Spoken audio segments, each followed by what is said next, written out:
do a couple of songs about law enforcement right now. I had an experience. I learned how to drink a long time ago at a fountain in front of a building on a college campus.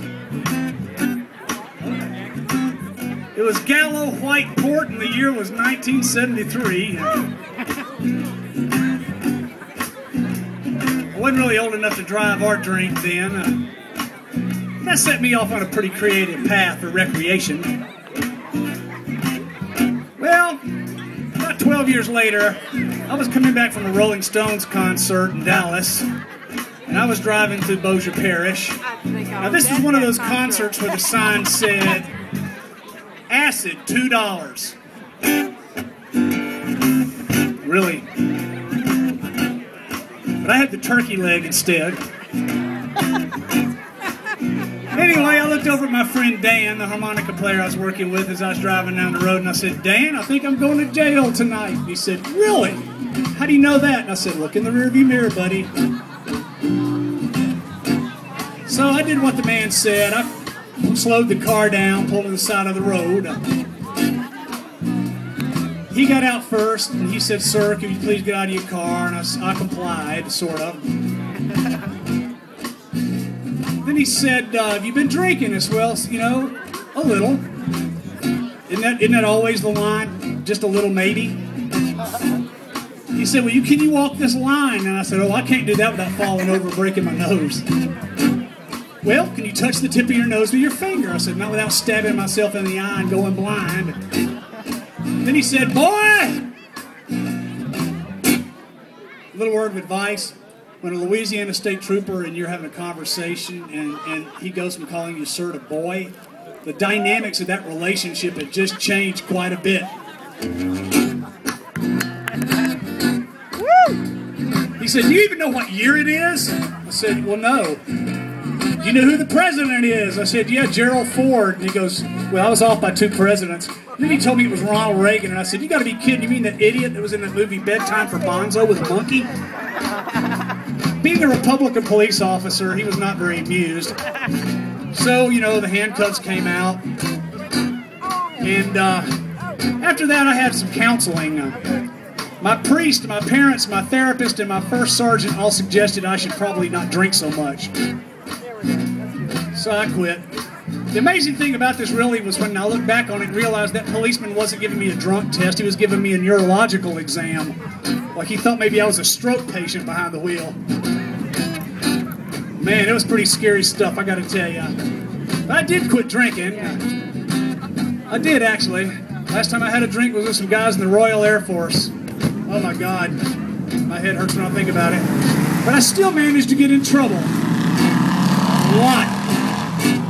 Sometimes it goes like this. "Well, I ain't had a drink since 1962, but honey, that don't mean that the party is through. I'm your designated driver. Honey, I'm your designated driver. I'm your designated driver. I'll drive you right where you want to go. I keep my eye on you night and day, yeah. Oh, I'm gonna drive you away and be your designated driver. Your designated driver. I'll be your designated driver to take you where you want to go."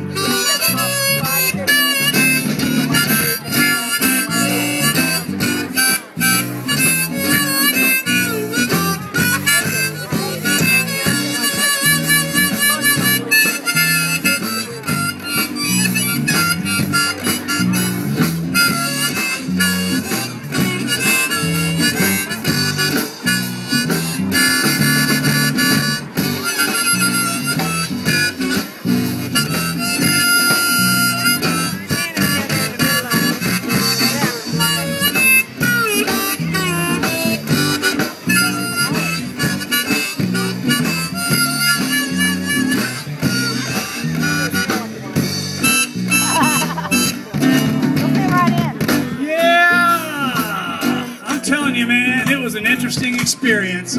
Stay right there for a minute. Oh my God. I hadn't had any drink anymore, but I still managed to get in idiotic trouble once in a while. Usually because it's dough season and I just can't help myself. You know, like two-legged dough season. Like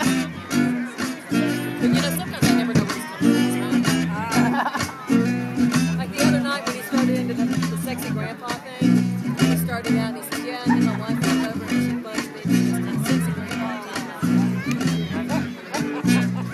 Excuse me? You know, now I ain't got no wine or whiskey on my breath, but the look in my eye scares your mother to death. I'm your designated driver. Daddy's your designated driver. I'm your designated driver. I'll drive you where you want to go.